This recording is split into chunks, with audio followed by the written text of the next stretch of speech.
So I think this is the bare limit of drag, because otherwise you'd need to go to numerics. So here is how you solve this stuff.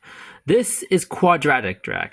This is realistic. You can get big ass objects like a raindrop, and you can make it bigger like a basketball.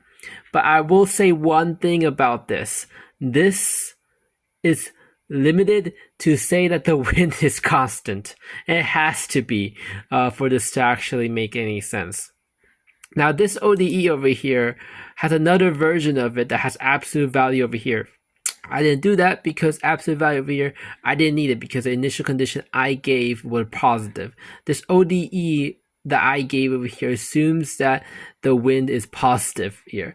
But if you want the negative version, you're going to have to do the same process I did for the bottom one, where you say that u squared z actually gets rid of the direction. So you have to consider, is it going to be going upwards? Then you need to consider this kind of proposal.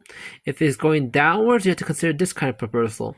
Since it's going downwards, this proposal was used, which is arctan h, and arctan h worked. And luckily, I chose good initial conditions for this question, which gave us like 0 over here. So this is the solution basically. So basically, the constant goes away. Anyway, the graph over here shows the arctan kind of relationship. Now, this works for volleyball, going down a cave. You can do a lot of things with this, with terminal velocity.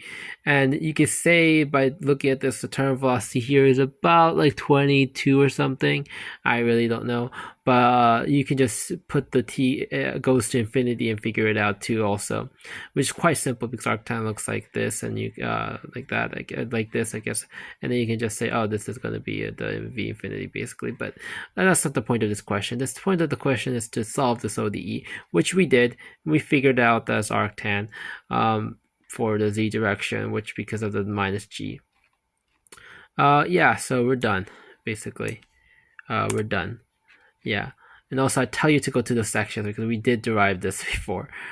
We have axial deformation and logistic growth, and another, I know that's for the next section, which is going to be exactly equal. Yeah, so we did a lot. So there's some, let's just say, like basic solid mechanics I want to do, and I'm not sure logistics. We already did kind of logistic model, so we don't need that. So you get the